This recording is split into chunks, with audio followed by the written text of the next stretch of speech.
Estamos de volta e no quadro Pode Perguntar de hoje, Divaldo Franco responde 2 e-mails de telespectadores.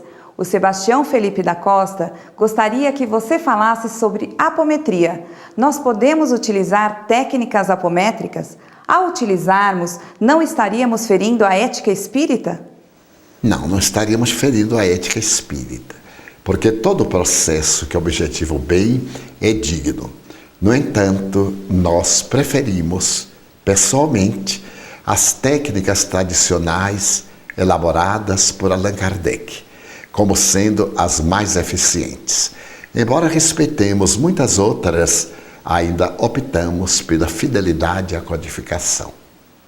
A Maria Cristina Casarotti de Penápolis, São Paulo, disse: nasci com depressão, hoje controlada com medicamentos e passes.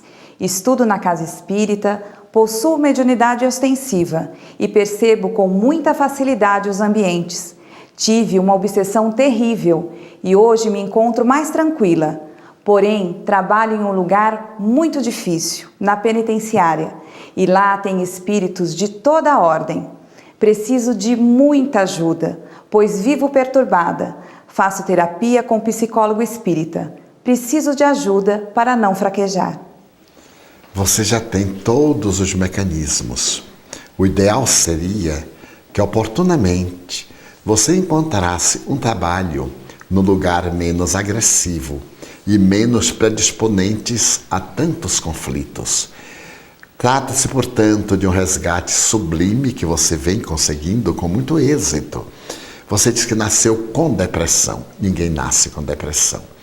Ela começou a instalar-se por efeitos do passado, talvez na infância, prosseguiu na juventude, mas você foi muito feliz e o é, porque encontrou os recursos psicoterapêuticos hábeis para impedir uma depressão bipolar e estados de choque. E, ademais, você conhece o Espiritismo. Tendo a mediunidade, ela é um lindo canal para você poder exteriorizar as suas angústias do inconsciente através de fenômenos anímicos e também daqueles perseguidores. Que falta? Manter o bom ânimo, preservar na oração e, quando lhe seja possível, sem urgência, procurar transferir-se para uma área de trabalho que seja menos perturbadora e que não lhe traga tantas cargas de aflição como esse trabalho que você executa. Por que os obsessores buscam tanto atrapalhar aqueles que querem fazer tanto o bem? Porque o bem para eles é um prejuízo nos seus planos mórbidos. Se eu estou aqui ao lado de bandidos e eu procuro defender as suas vítimas, esses bandidos voltam-se contra mim. Ocorre, no entanto, que o bem, como diz o ditado popular, tem força. E aqueles que se dedicam ao bem estão muito amparados. Pessoas dizem, nada obstante, parece que os obsessores ganham a batalha, perturbam-nos. Eles conseguem perturbar-nos, porque nós somos endividados. Fazendo bem, diminuímos as dívidas. Sofrendo-lhes assistência, libertamos-nos das dívidas. Então, eles acreditam que nós estamos interferindo na sua seara e tentam impedir-nos de assim proceder. Por esta razão, perseveremos no bem. Em qual caso poderia ser recomendado a regressão? A chamada terapia a vidas passadas, que a doutora Maria Júlia Prieto Pérez, a admirável psicóloga e psiquiatra paulista, desenvolveu no Brasil e praticamente na América do Sul, denomina de regressão a existências passadas. Porque ninguém volta a vidas, volta a existências. A vida é única, as existências são múltiplas. Então ela estabelece, como especialista que a terapia não é uma caixa de Pandora que resolve todo e qualquer problema. Existem problemas, sim, que se fazem urgentes, essas terapêuticas. Determinados conflitos sexuais, determinados transtornos depressivos, distúrbios fóbicos, angústias de comportamento, inquietações que trazem transtornos da libido, conflitos do relacionamento social. Eles podem ter as suas causas no passado. Quando o problema traz assinalado uma culpa inconsciente, um complexo de inferioridade, timidez, narcisismo, eles são passíveis de uma terapia à vida ou existência passada. No entanto, recomendamos que essa terapia seja feita com um especialista, um médico, psiquiatra, um psicólogo, psicanalista, que, ademais de terem o curso acadêmico, hajam feito a especialidade. Porque é muito comum pessoas lerem uma dezena de livros e se acreditarem credenciadas para um mistério muito delicado, porque não é o fato de voltar ao momento em que se desencadeou o conflito. A grande dificuldade é fazer desaparecer do inconsciente aquele conflito cujos distúrbios perturbam na atualidade. Nós falamos da obsessão dos desencarnados para os encarnados, mas pode também existir a obsessão do encarnado para um espírito que desencarnou? Ah, sem dúvida. Eu tenho, aliás, uma experiência que é muito curiosa e que vai ilustrar. Durante anos, frequentaram nossa casa famílias que ficaram muito amigas nossas. E uma dessas famílias trazia uma filha que era uma jovem muito bonita, mas visivelmente nervosa. Naquela época, estaria nos padrões da mulher histérica. Ela estava sempre irritada, trêmula, tinha crises. E depois de frequentarem a nossa casa há muitos anos, ela revelou uma excelente mediunidade de psicofonia atormentada. E então ela incorporava um espírito perverso, que o Nilson de Souza Pereira, nosso psicoterapeuta de desencarnados, doutrinava. Mas ele doutrinava semanalmente o espírito rebelde, meses, mais de um ano. E certo dia, que eu tive a ocasião de acompanhar, eu pedi licença a Nilson para falar com o espírito. E disse: meu irmão, não volte mais, por favor. Há um ano que nós dialogamos com você. Já não temos argumento.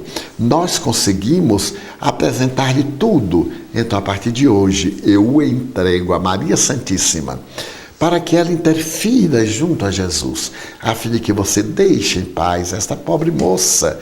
Ela necessita de ser feliz. O espírito parou e disse: você está equivocado.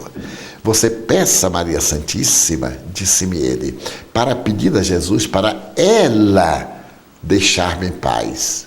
Eu disse: mas como? Não estou entendendo. Você a aflige. Toda vez que ela tem um namorado, você interfere, cria casos, porque ela se desequilibra, o namorado vai embora. E naquele tempo era muito importante casar. Então ele disse: ela que é o meu obsessor. De tanto vir aqui e de ouvi-los e de acompanhá-los, eu mudei de atitude. O que é que acontece? Ela me atrai. Eu disse: muito bem, vou conversar com ela. E se você tiver razão, em nosso próximo encontro eu lhe direi algo. E fiquei espantado, aquilo para mim foi uma revelação. Quando terminou a reunião, na hora da avaliação, saímos, eu toquei no braço dela e disse: como você está? Ela disse: Divaldo, muito mal. Eu me sinto muito bem na reunião, mas continuo mal. Eu disse: mas o que é que acontece com você? Porque o Espírito nos disse que você não o deixa em paz. Ele quer abandoná-la e você não o deixa. Ela teve a crise, esbugalhou os olhos: agora ele quer me abandonar? Ele felicitou minha vida inteira e agora vai me deixar? Agora quem não o deixa sou eu. Era a obsessora do espírito. Então nós tivemos agora que fazer trabalho com ela para mudar. Falamos muito, várias horas, dialogamos. Quando ela acalmou, um dia ele veio e disse assim: agora estamos de bem, eu me vou embora. Ela me libertou. O que é a auto-obsessão? Quando nós, por exemplo, deixamos-nos fascinar por qualquer uma coisa, é um tipo de narcisismo, de excesso de autoadmiração. Allan Kardec coloca em O Livro dos Médiuns, capítulo 23, 3 tipos de obsessão. A simples, que é essa comum da generalidade das pessoas. A obsessão por fascinação, quando um médium autodeslumbra-se com as comunicações que recebe, considera-se impertérrito, que ninguém pode mover com ele e dizer nada. E a terceira seria a subjugação, que no Evangelho está com a palavra possessão. Kardec substitui-a porque o espírito não possui o indivíduo, porque o espírito não entra no indivíduo como o líquido entra no vasilhame. A obsessão é sempre uma interferência perispírito a perispírito, em que o invasor comanda-lhe a mente, comanda-lhe os movimentos, a fisiologia, mas não se adentra no corpo do indivíduo. Então, quando nós nos fascinamos pela beleza, por valores que atribuímos ter e que não nos temos, quando nós passamos a ter um excesso de autoestima, ou criamos determinados conceitos depressivos, masoquistas, de inferioridade, de que somos infelizes, trata-se de uma auto-obsessão. Joana de Ângeles, em um livro que ela denominou Encontro com a Paz e a Saúde, recentemente lançado, ela dedica todo um capítulo a esta falta de autoestima que leva o indivíduo à obsessão. No programa de hoje, nós conversamos com Divaldo sobre obsessão. Envie um e-mail para a gente com suas dúvidas, sugestões ou críticas. Acesse www.tvmundomaior.com.br e clique no link e fale conosco. A semana que vem tem muito mais Conversando com Divaldo Franco para você. Até lá!